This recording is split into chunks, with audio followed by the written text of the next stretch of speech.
కీర్తనలు 146వ అధ్యాయం. యెహోవాను స్తుతించుడి, నా ప్రాణమా యెహోవాను స్తుతింపుము.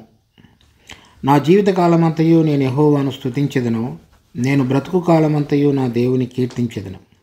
రాజుల చేతనైనను నరుల చేతనైనను రక్షణ కలుగదు, వారిని నమ్ముకొనకుడి. వారి ప్రాణము వెడలిపోవును, వారి మంటిపాలగుదురు, వారి సంకల్పములు నాడే నశించును. ఎవనికి యాకోబు దేవుడు సహాయుడగునో, ఎవడు తన దేవుడైన యెహోవా మీద ఆశ పెట్టుకొనునో వాడు ధన్యుడు.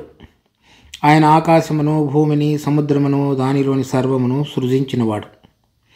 ఆయన ఎన్నడను మాట తప్పనివాడు. బాధపరచబడు వారికి ఆయన న్యాయము తీర్చును, ఆకలి గొనిన వారికి ఆహారము దయచేయును. ఆయన బంధింపబడిన వారికి విడుదల చేయును. యెహోవా గ్రుడ్డివారి కన్నులు తెరవజేయువాడు, యెహోవా కృంగిన వారిని లేవనెత్తువాడు. యెహోవా నీతిమంతులను ప్రేమించువాడు, యెహోవా పరదేశులను కాపాడువాడు. ఆయన తండ్రి లేని వారిని విధవరాండ్రను ఆదరించువాడు. భక్తిహీనుల మార్గమును ఆయన వంకర మార్గముగా చేయును. యెహోవా నిరంతరము ఏలును. సియోను, నీ దేవుడు తరములన్నిటినూ రాజ్యం చేయును. యెహోవాను స్తుతించుడి. 145వ కీర్తన నుంచి మిగిలినటువంటి కీర్తనలు 150 వరకు యెహోవాను స్తుతించుడు అనేటువంటి విధంగా ఈ కీర్తనలన్నీ కూడా వర్ణించబడ్డాయి. దీనిలో ఇది హల్లెలూయా కీర్తనలు అని కూడా వివరిస్తారు. యెహోవాను స్తుతించుడి 146వ అధ్యాయం 1వ వచనంలో, 147లోను, 148లోను, 149లోను, 150వ అధ్యాయంలోను ఈ విధంగా ఉంది. 145లో హెడ్డింగ్లో అయితే స్తుతి కీర్తన అనే విధంగా వ్రాయబడింది. వీటన్నిటిలో కూడా ఈ హల్లెలూయా అనేటువంటి మాట 145వ కీర్తనలో మనం చూచిన రీతిలో మన ప్రభు అయిన యేసుక్రీస్తు రెండవసారి భూమి మీదకి వచ్చి ఆయన ఏదైతే పరలోక రాజ్యాన్ని గురించి మొదటిసారి వచ్చినప్పుడు మాట్లాడుతూ వచ్చాడో దానిని భూమి మీద ఇశ్రాయేలీయుల ద్వారా స్థాపించబడినటువంటి దినాలలో విడుదల పొందినటువంటి ఇశ్రాయేలు రాజ్యం, దానిలో ఉన్నటువంటి ఎవరైతే మిగిలి ఆయనకు నమ్మకంగా జీవించి ఆయన వైపు చూచారో వారందరూ కూడా పాడుతున్నటువంటి కీర్తనలు. వీరిలో ఈ 150 కీర్తనలు అటువంటివి చాలా ఉన్నాయి. కానీ ఇక్కడ వ్రాయబడినటువంటి 6 కీర్తనలు, దీనిలో విశేషంగా ప్రభు మరలా రాజ్యం చేసేటువంటి సందర్భంలో భూమి మీద ఉన్నటువంటి కొన్ని విషయాలను కొన్ని కీర్తనలలో తీసుకొని వర్ణించడం జరిగింది. అయితే ఈ కీర్తనలు ఎవరు రాసి ఉన్నారనే దాన్ని మనం ఇక్కడ రచయితకర్త పేరు వ్రాయబడలేదు. కానీ ఇది దావీదు తన జీవితంలో ఏ విధంగా అయితే సౌలు చేతిలో నుంచి తరమబడి విడుదల పొందినప్పుడు తను పాడినటువంటి పాటగా కూడా మనం చూడవచ్చు.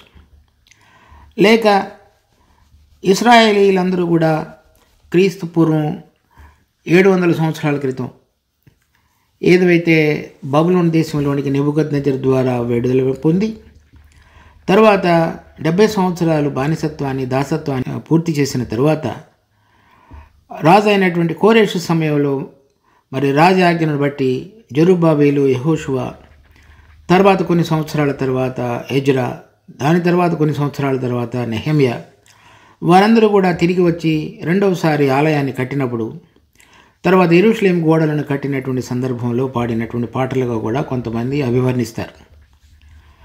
తర్వాత మన ప్రభు అయిన యేసుక్రీస్తు యొక్క రాకడలో ఆయన వైపు తిరిగినటువంటి కొంతమంది యూదులు, ఇశ్రాయేలీలందరూ కూడా మిగిలినటువంటి శేష జనాంగం ఎవరైతే శ్రమలు దుఃఖాలలో గుండా వెళ్ళి అనేక మంది చనిపోయిన తరువాత మిగిలినటువంటి వారు ఆయన యందు మాత్రమే యాకోబు దేవుని యందు విశ్వసించిన వారు ఆయన చేత కాపాడబడి వారందరూ కూడా అన్య జనుల దండ్ల చేత చుట్టబడినటువంటి యెరూషలేము యొక్క ప్రభావాన్ని, అంటే ఆయన ద్వారా కలిగినటువంటి యుద్ధ ప్రభావాన్ని చూచి రక్షణ పొందిన వారై ప్రభు అయిన యేసుక్రీస్తు వారి మధ్యలో రాజ్యాన్ని స్థాపించినప్పుడు పాడినటువంటి పాటగా కూడా దీనిని మనం చూడవచ్చు. విశ్వాసులైన మనకు ఇశ్రాయేలీయులు భూమి మీద రాజ్యం చేసేటువంటి దానిలో పాలు పంపులు లేవు. కానీ ఎవరైతే ప్రభు అయిన యేసుక్రీస్తు యొక్క రాకడలో ఆయన మహిమగల నిరీక్షణ యందు ఆశ కలిగి ఆయన రాకడ కొరకు ఎదురు చూచేటువంటి విశ్వాసులైన బిడ్డలందరూ కూడా ప్రభు అయిన యేసుక్రీస్తు భూమి మీద వచ్చి రాజ్యం స్థాపించబోయేటు దానికి మునుపు వారు కొంతమంది శ్రమలలో కాకుండా లేవనెత్తబడిన వారు, కొంతమంది శ్రమలలో వారిలో పరిశుద్ధత సంపూర్ణం చేయబడి మధ్యాకాశానికి లేవనెత్తబడినటువంటి విశ్వాసులు వారు కూడా భూమి మీదకి ఆయనతో పాటుగా తిరిగి వచ్చి ఆయనతో పాటుగా రాజ్యం చేయబోయేటువంటి వారుగా ఉన్నారు. అవి మనం ప్రకటన గ్రంథం 19వ అధ్యాయంలో ఆయనతో పాటుగా బయలుదేరినటువంటి పరలోక సైన్య సమూహానికి గుర్తుగా ఉన్నటువంటి వారిని మనం చూడవచ్చు. అయితే ఇవన్నీ కూడా రాబోయే దినాలలో జరగబోయేటువంటి సందర్భంలో మిగిలినటువంటి ఇశ్రాయేలీయులు ఎవరైతే నమ్మకమైన వారుగా ఉన్నారో వారు పాడుతున్నటువంటి పాటలు. దానిలో యెహోవాను స్తుతించుడి, నా ప్రాణమా యెహోవాను స్తుతింపుము అనగా విడుదల పొందినటువంటి ఆ శేషించినటువంటి ఇశ్రాయేలు జనాంగం ఎవరైతే యాకోబు దేవుని వైపు చూచి ఆయన తన రాజ్యాన్ని వారి మధ్యలో స్థాపించడం గమనించిన తరువాత రుచి చూచిన వారై వారి హృదయాలు ఎంతగానో ఉన్నతంగా హెచ్చించబడి ఆయన వైపు తిరిగి ఆయనను గురించి కీర్తనలు పాడుతూ స్తుతిగీతాలు చెల్లిస్తున్నటువంటి దీంతో ప్రారంభమవుతుంది. 2వ వచనంలో, నా జీవితకాలమంతయు నేను యెహోవాను స్తుతించెదను, నేను బ్రతుకు కాలమంతయు నా దేవుని కీర్తించెదను. వారు అంతకు మునుపు ఎటువంటి విధంగా యేసు ప్రభు ద్వారా దేవుడిని ఎరగాలో ఆ విధంగా ఎరిగే విషయంలో తప్పిపోయినప్పుడు ఇప్పుడు వారి హృదయాలు తిరిగి మరి వారు సిలువ వేసినటువంటి ప్రభు అయిన యేసుక్రీస్తు వైపు తమ హృదయాలను తిప్పుకొని పశ్చాత్తాపడి ఆయన దేవుని కుమారుడని అంగీకరించి ఆయనను వారు రాజుగా వారి హృదయాలలోనూ వారి జీవితాలలోనూ తర్వాత వారి రాజ్యం మీదను ప్రతిష్ఠించిన తరువాత నిజమైనటువంటి దేవుడిగా యేసు ప్రభును వారు తెలుసుకున్న వారై ఆయనను గురించి కీర్తనలు పాడేవారుగా చేయబడతారు. తర్వాత 3వ వచనంలో, రాజుల చేతనైనను నరుల చేతనైనను రక్షణ కలుగదు, వారిని నమ్ముకొనొకటి.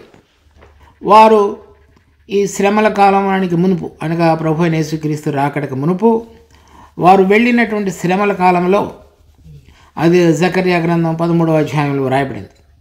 ఏ విధంగా దేవుడు వారిని అగ్ని కొలిమిలోకుండా పరీక్షించినట్లుగా వెండిని పరీక్షించినట్లుగా పరీక్షిస్తాడో, తర్వాత చాలామంది జరిగేటువంటి ఆ యుద్ధము ప్రణయకాలాలలో శ్రమల కాలంలో చనిపోతారో ఆ సమయంలో శేషించినటువంటి ఇశ్రాయేలీయులు ఎవరైతే ఆయన వైపు తిరిగి ఉన్నారో వారి హృదయాలు ఆయన యందు మాత్రమే విశ్వసించున్నాయో వారు పలుకుతున్నటువంటి మాటలు, రాజుల చేతనైనను మనుషుల చేతనైనను నమ్ముకొనొకటి, వారి చేత రక్షణ కలుగదు.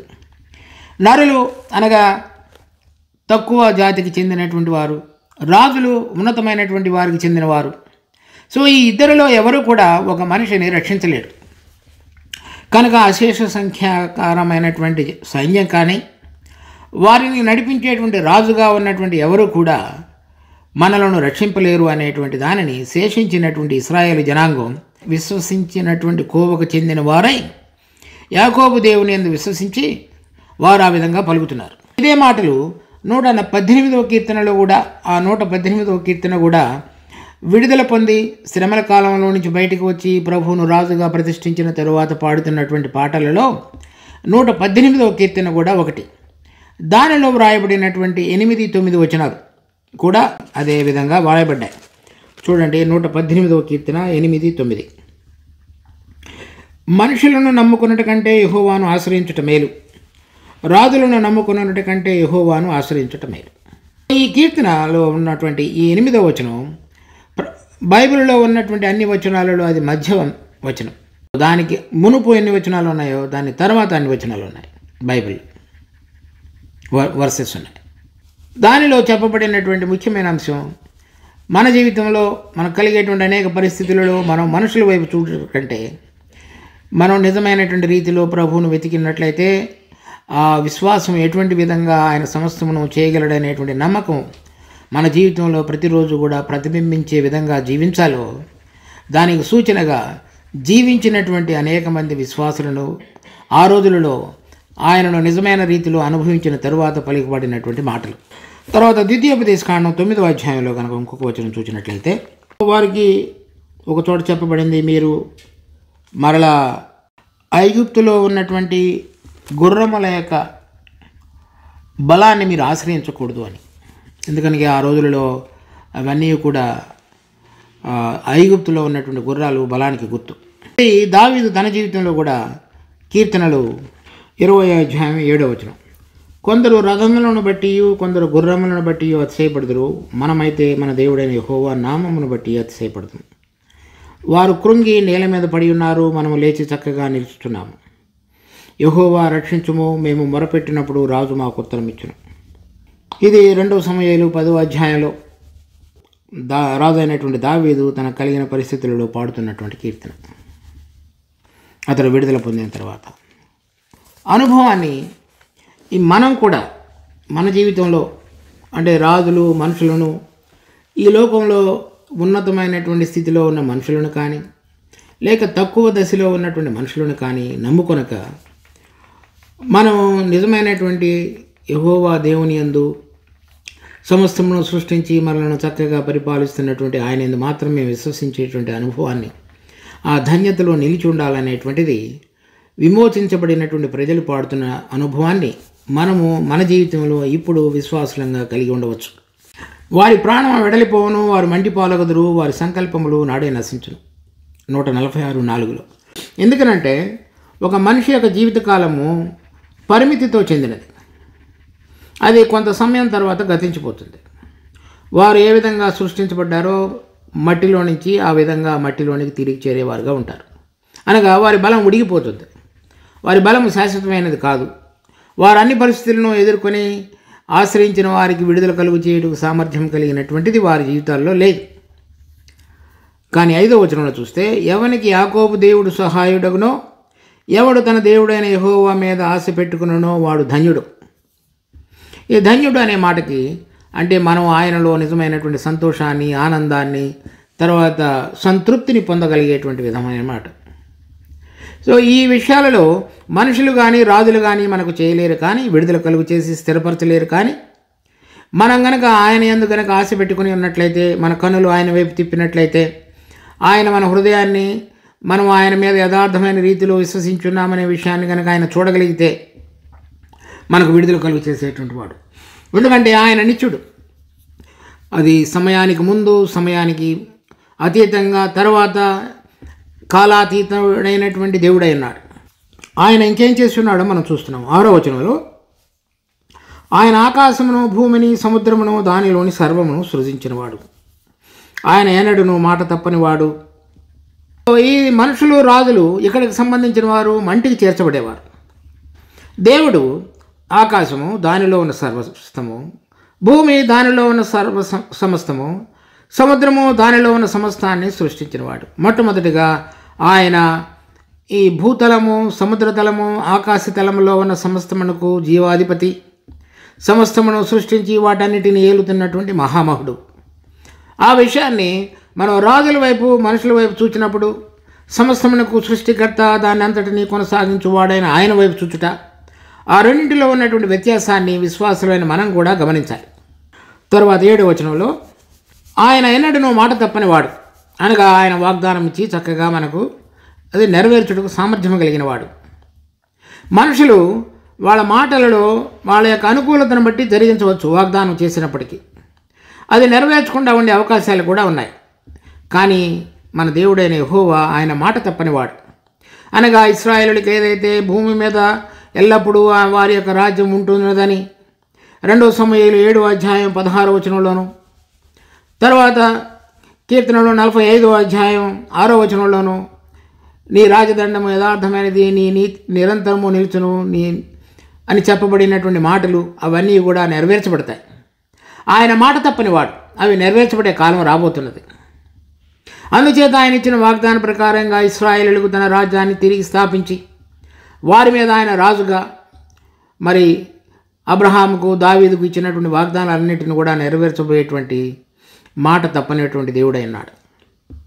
7వ వచనం, బాధపరచబడు వారికి ఆయన న్యాయం తీర్చును, ఆకలిని వారికి ఆహారము దయచేయును, యెహోవా బంధించబడిన వారికి విడుదల చేయను, యెహోవా గుడ్డి వారి కన్నులు తెరవు చేయువాడు, యెహోవా కృంగిన వారిని లేవనెత్తువాడు, యెహోవా నీతిమంతులను ప్రేమించువాడు. వారిలో ఉన్నటువంటి జనాంగంగా ఉన్న అనేక మందిని గురించి మిగిలిన వారు, శేషించినటువంటి ఇశ్రాయేలులో ఎవరైతే ఇంకా బంధకాలలో ఉన్నారో, అంటే అన్య రాజుల చేత బంధించబడినటువంటి వారికి విడుదల కలుగు చేయువాడు. ఒకవేళ అంతకు మునుపు కనుక నిజమైనటువంటి దేవుడైన యెహోవాను ఆయన ఏ విధంగా విడుదల కలుగు చేయగలడో దానిని చూడకుండా, విశ్వసించకుండా ఉన్న వారి యొక్క విశ్వాస సంబంధమైన కన్నులను తెలియటకు సామర్థ్యం కలిగిన వాడు. తర్వాత ఆయనతో నడవాలని కోరుకుంటూ కొన్నిసార్లు అటు ఇటు డోలాయమాన స్థితిలో ఉన్నటువంటి వారు కూడా తిరిగి సరైన విధంగా నడవగలిగేటట్లుగా చేయగలిగిన వాడు. తర్వాత శ్రమ కాలంలో ఆహారము ఇబ్బంది పడుతున్నటువంటి జనులకు చక్కటి ఆహారాన్ని మరలా తిరిగి వారికి కావలసినటువంటి జీవాహారాన్ని మాత్రమే కాకుండా శరీర సంబంధమైనటువంటి దానిని చక్కగా సమృద్ధిగా దయచేయవాడు. అనగా వారిని పోషించువాడు, విడుదల కలుగు చేయవాడు, చూచుటకు కన్నులు కలుగు చేయవాడు, నడుచుటకు సరైన విధంగా వారిని స్థిరపరచువాడు. సో ఈ విషయాలన్నీ ప్రభు అయినటువంటి యేసుక్రీస్తు రెండవసారి వచ్చి భూమి మీద తన రాజ్యాన్ని స్థాపించినప్పుడు ఇశ్రాయేలుల మధ్యలో నెరవేర్చబోయేటువంటిది వారు అనుభవించుతున్న వారే చక్కగా రాయిస్తున్నారు. ఇది ఆత్మ సంబంధంగా మనకు కూడా వర్తించేదిగా ఉన్నది. మన ప్రభు అయిన యేసుక్రీస్తు ఈ లోకానికి వచ్చినప్పుడు గుడ్డివారు చూడవలను అనేటటువంటి తీర్పుకు నేను ఈ లోకమునకు వచ్చిందని యోహాను సువార్త 9వ అధ్యాయం 39వ వచనంలో చెప్తున్నాడు. అనగా ఆత్మ సంబంధంగా ఏదైతే మనం ఆయనను గురించి చూడాలో, తర్వాత ఆయన చెప్పుతున్నటువంటి మాటలు ఆత్మ సంబంధంగా ఏ విధంగా వినగలగాలో అవి వినాలనేటువంటిది, చూడాలనేటువంటిది ఆయన యొక్క ఉద్దేశం. ఇశ్రాయేలీయులకు చెప్పినప్పుడు వారు ఆయన చెప్పినటువంటి మాటలు గ్రహించలేదు. ఆ సమయంలో వారు చూచుచున్నారు కానీ చూడరు, వినుచున్నారు కానీ వినరు. ఎందుకనగా వారి హృదయము క్రొవ్వుతో మందగించినది. అందుచేత నేను చెప్పుచున్నటువంటి మాటలు వారు వినరు. లేక ఏ విధంగా చూడాలో ఆ విధంగా చూడరు. అలా చెప్పిన తరువాత యోహాను సువార్త 9వ అధ్యాయంలో నేను ఈ తీర్పు నిమిత్తమై లోకమునకు వచ్చితిని, గుడ్డివారిని చూడగలుగుటకు, చూచువారు గుడ్డివారు కావాలను అనే తీర్పును నేను ఈ లోకమునకు వచ్చితిని. అనగా విశ్వాసమైన మనందరం కూడా ఏ విధంగా ఆయనను చూడాలో ఆ విధంగా చూడగలగటానికి అవసరమైనటువంటి రీతిలో ఆ రోజులలో ఆయన కన్నులు తెరవ చేసేవాడుగా ఉన్నాడు. కానీ ఇప్పుడు పరిశుద్ధాత్మ ద్వారా మనకు అనుగ్రహించబడిన పరిశుద్ధాత్మ మనలో నివసించడం ద్వారా ఆయన మన కొరకై సిద్ధపరిచి ఉంచినటువంటి అనేక విషయాలను చూడగలిగేటట్లుగా, వినగలిగేటట్లుగా, గ్రహించగలిగేటట్లుగా మన ఆత్మ సంబంధమైన కన్నులను, తర్వాత ఆయనతో నడవగలగటానికి కావలసినటువంటి మన కాళ్ళలో కావలసిన సత్తువును దయచేసేవాడుగా ఉన్నాడు. సో మన ప్రయాణ మార్గము విశ్వాసులైన మనందరికీ కూడా పరలోకానికి సంబంధించిన విధంగా కృంగినటువంటి స్థితిలో ఉండి నడవలేకుండా ఉన్నటువంటి వారందరినీ కూడా బలపరిచి వాళ్ళ చీళ్ల మండలలో బలాన్ని, శక్తిని మరలా ఉద్భవింపజేసి ఆత్మ సంబంధమైన వాటిని చూడగలిగేటట్లుగా కన్నులను తెరచి చెవులు వినగలిగేటట్లుగా చేసి వినగలుగుటకు చెవులను, చూడగలుగుటకు కన్నులను కలుగు చేసినటువంటి దేవుడు. సామెతలు 15వ అధ్యాయంలో మనం చదువుతాం. ఆ విధంగా ఆ రోజులలో ఆయనను చూడగలిగేటట్లుగా దేవుడు వారి పక్షంగా చేసేటువంటి వాడుగా ఉన్నాడు. తరువాత బంధించబడి వారికి విడుదల కలుగు చేయను. అంటే ఎవరైతే మరి ఇప్పుడు ఆత్మ సంబంధంగా సరైన విధంగా నడవటానికి విడుదల లేకుండా ఉన్నారో వారికి విడుదల కలుగు చేసేవాడు. ఎవరైతే నడవలేకుండా ఉన్నారో నడిచేటట్లుగా చేసేవాడు. ఎవరైతే చూడలేకుండా ఉన్నారో ఆయనను చూడగలిగేటట్లుగా చేసేవాడు. తరువాత ఆయన యెహోవా నీతిమంతులను ప్రేమించువాడు. అనగా ఆయన నీతిమంతుడు, నీతి క్రియలు జరిగించు వారిని ఆయన ప్రేమించువాడు అని కీర్తనలు మనం చదువుతాం. చూడండి, 2 వచనాలు చదువుదాం. కీర్తనలు 11వ అధ్యాయం 7వ వచనం. యెహోవా నీతిమంతుడు, ఆయన నీతి క్రియలను జరిగించు వారిని ప్రేమించువాడు.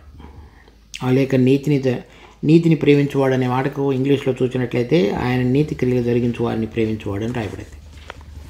కనుక ఎవరైతే ఈ దేవుని యొక్క మార్గాన్ని ఎరిగి దానిలో ఆ క్రియలను జరిగించుతూ దానిని ప్రేమించేవారుగా ఉన్నారో, ఆయన ఇక్కడ మనం 146:8 ఆఖరిలో చూసినట్లుగా ఆయన నీతిమంతులను ప్రేమించువాడు. అనగా ఆయన విశ్వాసం ఉంచడం మాత్రమే కాకుండా ఆయనలో ఉన్న జీవం ఆధారంగా ఆయన కోరిన విధంగా జీవించడానికి చేసేటువంటి ప్రతి క్రియను ఎవరైతే ముందు ఆశపడి జరిగించుతున్నారో వారందరినీ కూడా ఆయన ప్రేమించేవాడుగా కూడా ఉన్నాడు.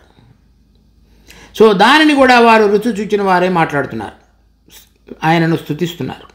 ఈ 7-8 వచనాల్లో చెప్పబడినటువంటి మాటలన్నీ కూడా మనం కనుక యెషయా గ్రంథం 42వ అధ్యాయం చదివినట్లయితే పూర్తిగా దీనిని గురించిన వివరణ, అంటే ఇప్పుడు 146వ కీర్తనకు అది సరిపోయినదిగా, అంటే ప్యారలల్గా, అంటే ఉపమాన రీతిలో అక్కడ కూడా ముందుగా చెప్పబడినాయి, ప్రవచించబడ్డాయి. ఇక్కడ ఎలా చెప్పబడ్డాయో అక్కడ కూడా అదే విధంగా చెప్పబడ్డాయి. చూడండి, కొన్ని వచనాలు చూద్దాం. యెషయా గ్రంథం 42వ అధ్యాయం 5వ వచనం. ఆకాశములను సృజించి వాటిని విశాలపరిచి భూమిని అందులోనూ పుట్టిన సమస్తమును పరచి దాని మీదనున్న జనులకు ప్రాణమును దానిలో నడుచు వారికి జీవాత్మను ఇచ్చుచున్న దేవుడైన యెహోవా ఇలాగ సెలవిస్తున్నాడు. ఆకాశము భూమి దానిలో ఉన్న సమస్తమును సృష్టించి వారికి జీవాత్మను అనుగ్రహించినటువంటి దేవుడు ఇలా మాట్లాడుతున్నాడు. 6-7 వచనాలు. గుడ్డి వారి కన్నులు తెరుచుటకు, బంధింపబడిన వారిని చెరసాల్లో నుండి వెలుపలికి తెచ్చుటకు, చీకటిలో నివసించు వారిని బందీ గృహంలో నుండి వెలుపలికి తెచ్చుటకు యెహోవానగు నేనే నీతి విషయంలో నిన్ను పిలిచి నీ చేయి పట్టుకుని ఉన్నాను. నిన్ను కాపాడి ప్రజల కొరకు నిబంధన అన్యజనులకు వెలుగుగా నిన్ను నియమించున్నాను. ఇది ఇశ్రాయేలును గురించి మాట్లాడుతున్నాడు. తర్వాత 10వ వచనం ఆఖరిలో, యెహోవాకు క్రొత్త గీతము పాడుడి, భూ దిగంతముల నుండి ఆయనను స్తుతించుడి. ఇది ఇప్పుడు మనం మాట్లాడుతున్నటువంటి 146వ కీర్తన కూడా అదే సందర్భం. ఈ విధంగా 13వ వచనంలో చూస్తే, యెహోవా సూర్యుని వలె బయలుదేరును, యోధుని వలె ఆయన తన ఆసక్తిని రేపుకునను, ఆయన హూంకరించుచు తన శత్రువులను ఎదురించును, వారి ఎదుట తన పరాక్రమమును కనపరుచుకునని. చిరకాలం నుండి నేను మౌనముగా ఉంటిని, ఊరకుని నన్ను అణుచుకొంటిని. ప్రసవ వేదన పడు స్త్రీ వలె విడవకుండా నేను బలవంతముగా ఊపిరి చేయుచు ఒగర్చుచూ రోజుచూ ఉన్నాను. పర్వతములను కొండలను పాడు చేదును, వాటి మీద ఉన్న చెట్టు చేమలన్నిటినీ ఎండిపోచేదును, నదులను ద్వీపములుగా చేదును, మడుగులను ఆరిపోచేయను. వారు ఎరగని మార్గమున గుడ్డి వారిని తీసుకుని వచ్చేదను, వారు ఎరగని త్రోవలలో వారిని నడిపించును. వారి ఎదుట చీకటిని వెలుగుగాను, వంకర త్రోవలను చక్కగాను చేదును. నేను వారిని విడవక ఈ కార్యములు చేదును. ఆ విధంగా వారందరి పక్షంగా దేవుడు చేయబోయే కార్యాలను గురించి ముందుగానే ప్రవక్త అయిన యెషయా ద్వారా దేవుడు వారితో మాట్లాడుతున్నాడు. అది అనుభవంగా మారిన తరువాత కీర్తన 146లో వాడు ఆ మాటలు మాట్లాడుతున్నారు. 146వ కీర్తన 9వ వచనం. యెహోవా పరదేశులను కాపాడువాడు, ఆయన తండ్రి లేని వారిని విధవరాండ్రను ఆదరించువాడు. 9వ వచనంలో చెప్పబడినటువంటిది, ఆ సమయంలో ప్రభువైన యేసుక్రీస్తు ఇశ్రాయేలీయుల మీద రాజుగా ప్రతిష్ఠింపబడిన తరువాత ఇశ్రాయేలీయులు దేశాన్ని ఆక్రమించుకొని వారు ఆ రాజ్యాన్ని ఏలటం మొదలుపెట్టిన సందర్భంలో వారి మధ్యలో ఉన్నటువంటి పరదేశులు విధవరాండ్రు వారి పక్షంగా కూడా ఆయన కాపాడటం అనేటువంటిది, వారిని ఆదరించడం అనేటువంటిది, ఈ 2 విషయాలు కూడా జరుగుతాయి. పాత నిబంధనలో కూడా వారికి దేవుడైన యెహోవా మరి పాత నిబంధనలో వారికి ఇవ్వబడినటువంటి ధర్మశాస్త్రంలో కూడా ఈ విషయాలు వర్ణించబడ్డాయి. చూడండి, ద్వితీయోపదేశకాండం 10వ అధ్యాయం 16వ వచనం నుంచి 22వ వచనం వరకు. కాబట్టి మీరు సున్నతి లేని మీ హృదయమునకు సున్నతి చేసుకొని ఇక మీదట ముష్కరులు కాకుండా. ఇశ్రాయేలీయులకు మరి శరీర సంబంధమైన సున్నతి కాదు కానీ హృదయానికి సంబంధించిన సున్నతి గురించి మాట్లాడుతున్నాడు. అది విశ్వాసులకు కూడా మన హృదయాలకు సంబంధించిన సున్నతిని గురించి వర్తించేదిగా ఉన్నది. 17వ వచనం. ఏలయనగా నీ దేవుడైన యెహోవా పరమదేవుడును పరమ ప్రభువునై ఉన్నాడు. ఆయనే మహాదేవుడు, పరాక్రమవంతుడు, భయంకరుడైన దేవుడు. ఆయన నరుల ముఖమును లక్ష్య పెట్టనివాడు, లంచము పుచ్చుకొననివాడు. ఆయన తల్లిదండ్రులు లేనివానికిని విధవరాలికిని న్యాయము తీర్చి పరదేశి యందు దయ్యుంచి అన్న వస్త్రములను అనుగ్రహించువాడు. మీరు ఐగుప్తు దేశంలో పరదేశుల ఇంటుడు కనుక పరదేశిని జాలి తలచుడి. నీ దేవుడైన యెహోవాకు భయపడి ఆయనను సేవించి ఆయనను హత్తుకొని ఆయన నామమున ప్రమాణము చేయవలెను. ఆయనే నీకు కీర్తినీయుడు. నీవు కన్నులారా చూచుచుండగా భీకరమైన గొప్ప కార్యమును నీ కొరకు చేసిన నీ దేవుడు ఆయనే. నీ పితరులు 70 మంది ఐగుప్తునికి వెళ్ళిరి. ఇప్పుడు నీ దేవుడైన యెహోవా ఆకాశ నక్షత్రముల వలె నిన్ను విస్తరింపజేస్తున్నాడు. కనుక పరదేశులు విధవరాండ్రు వారి పక్షంగా వారికి కలిగినటువంటి బాధ్యతను పాత నిబంధనలో కూడా వారికి ఉంచున్నాడు. కానీ దానిని వారు విస్మరించి ఐగుప్తులో బీదలైన వాళ్ళు, పరదేశులు, వాళ్ళు తర్వాత జీవించిన జీవితకాలంలో కనాను దేశంలో ఉంటున్నప్పుడు పరదేశులైన వారిని, విధవరాండ్రని వారు సరైన విధంగా ఏ విధంగా గుర్తించి ఆదరించి వారు ఇవ్వవలసినటువంటి పాలు పరదేశులకు విధవరాండ్రతోటి వారు పంచుకోలేదు. ఈ విధంగా ప్రభువైన యేసుక్రీస్తు వచ్చి తన రాజ్యాన్ని వారి మధ్యలో స్థాపించినప్పుడు వీరిద్దరికీ కూడా కావలసినటువంటి విధంగా ఏదైతే పాత నిబంధనలో చెప్పబడిందో అది చక్కగా నెరవేర్చబడుతుంది. ఇప్పుడు విశ్వాసమైన మనకు కూడా ఎవరైతే మన మధ్యలో పరదేశులుగా ఉన్నారో లేక కొత్తగా వచ్చి మన మధ్యలో నివసించడానికి ఇష్టపడుతున్నారో వారందరి పక్షంగాను, తర్వాత సంఘంలో కూడి వచ్చినప్పుడు నిజమైనటువంటి విధవరాండ్రుగా చెప్పబడినటువంటి 1 తిమోతి 5వ అధ్యాయంలో చెప్పబడినటువంటి వారు ఎవరైతే ఉన్నారో వారి పక్షంగా మనందరి యొక్క బాధ్యత కూడా ఉన్నది. కనుక మనం దానిని గమనించి, అనగా ఎవరైతే అవసరత కలిగి ఉన్నారో వారి పక్షంగా మన హృదయాలు ఏ విధంగా దేవుడు చేస్తాడో అటువంటి స్పందనతోటి వారి పక్షంగా ఉండాలనేటువంటిది దేవుని యొక్క ఉద్దేశం. దాని విషయంలో మనం మన బాధ్యతను విస్మరించకుండా ప్రవర్తించుటకు వారిని ఏ విధంగా పురికొల్పుతున్నాడో మనము ఈ దినాలలో ఆయన రాక మునుపే ఆ రాజ్యంలో పాలు పొందటానికి అర్హులుగా ఎంచబడేటువంటి యోగ్యతలోనికి రాగలుగుటకు మనం అటువంటి దానిలో పాలు పంపులు పొందుటలో దేవుడు మనకు సహాయం చేయను గాక. తర్వాత చూస్తే 9, భక్తిహీనుల మార్గమును ఆయన వంకర మార్గముగా చేయను. అనగా ఎవరైతే విగ్రహములను పూజించేవారుగా ఉన్నారో, తర్వాత దేవుడిని కలిగి ఉండి కూడా ఆయన ఎందుకు సరైన విధంగా విశ్వసించలేదు, వారు రాజులను నరులను నమ్మి వారికి కలిగినటువంటి వసతులు, వనరులు, ధనము, బుద్ధి, జ్ఞానము వాటి మీద ఆధారపడి ఉన్నారో వారి మార్గములన్నిటినీ కూడా ఆయన కొట్టివేసేవాడుగా ఉన్నాడు. 10వ వచనం, యెహోవా నిరంతరము ఏలును, సియోను నీ దేవుడు తరములన్నిటినీ రాజ్యం చేయను, యెహోవాను స్తుతించుడే. చూడండి, 2వ సమూయేలు 7వ అధ్యాయం 16వ వచనం, నీ మటుకు నీ సంతానమును నీ రాజ్యమును నిత్యము స్థిరమగును, నీ సింహాసనము నిత్యము స్థిరపరచబడును అనెను. ఇది దావీదుకు దేవుడైన యెహోవా ప్రత్యక్షమై ఇచ్చినటువంటి వాగ్దానం. తర్వాత కీర్తనలు 45వ అధ్యాయం 6వ వచనం, దేవా నీ సింహాసనము నిరంతరము నిల్చును, నీ రాజదండము న్యాయార్థమైన దండము. తర్వాత యెషయా గ్రంథం 9వ అధ్యాయం 6వ వచనం, ఏలయనగా మనకు శిశువు పుట్టెను, మనకు కుమారుడు అనుగ్రహింపబడెను, ఆయన భుజము మీద రాజ్యభారముండును. కనుక ఆయన రాజుగా ఉండి ఆయన భుజముల మీద రాజ్యభారం ఉండి ప్రపంచమంతటిని ఏలబోయేటువంటి మహాప్రభువుగా రాబోతున్నాడు. సో ఈ సియోను నీ దేవుడు తరములన్నిటిని రాజ్యం చేయను. కనుక అప్పుడు దావీదు ఒక తరంలో ఉన్నాడు, ఆ తర్వాత అతని కుమారుడు సొలొమోను, తర్వాత అతని కుమారుడు, అలా చివరి వరకు వచ్చారు. కానీ ఎవరు కూడా నిరంతరము రాజ్యం చేయలేదు. ఈ వాగ్దానము మన ప్రభువైన యేసుక్రీస్తు వచ్చినప్పుడు ఆయన రాజ్యము మొదట 1000 సంవత్సరాలు, తర్వాత నూతనమైన ఆకాశము, నూతనమైన భూమి సృష్టించబడిన తర్వాత మరి దేవుడు స్వయంగా మనుషుల మధ్యలో ఉండి తన రాజ్యాన్ని నిరంతరము ఏలేటువంటి వాడిగా చేయబడతాడు. వారికి ఇవ్వబడినటువంటి వాగ్దానాలన్నీ కూడా అబ్రహాంలోను, దావీదులోను, తర్వాత చెప్పబడినటువంటి ప్రవచనాల్లో చెప్పబడినటువంటి విషయాలన్నీ కూడా నెరవేర్చబడతాయి. ఆ విధంగా స్వయంగా దేవుడే వారి మధ్యలో వారికి ఇవ్వబడినటువంటి వాగ్దానాలన్నీ కూడా నెరవేర్చబడినటువంటి సందర్భంలో వారు పాడుతున్నటువంటి కీర్తనల్లోని ఒక భాగం, ఒక కీర్తన 146వ కీర్తన. కనుక విశ్వాసులను మనకు కూడా వారు భూమి మీద రాజ్యాన్ని స్థాపించడానికి ఎదురు చూస్తూ అది జరిగించబడినప్పుడు పాడేటువంటిది.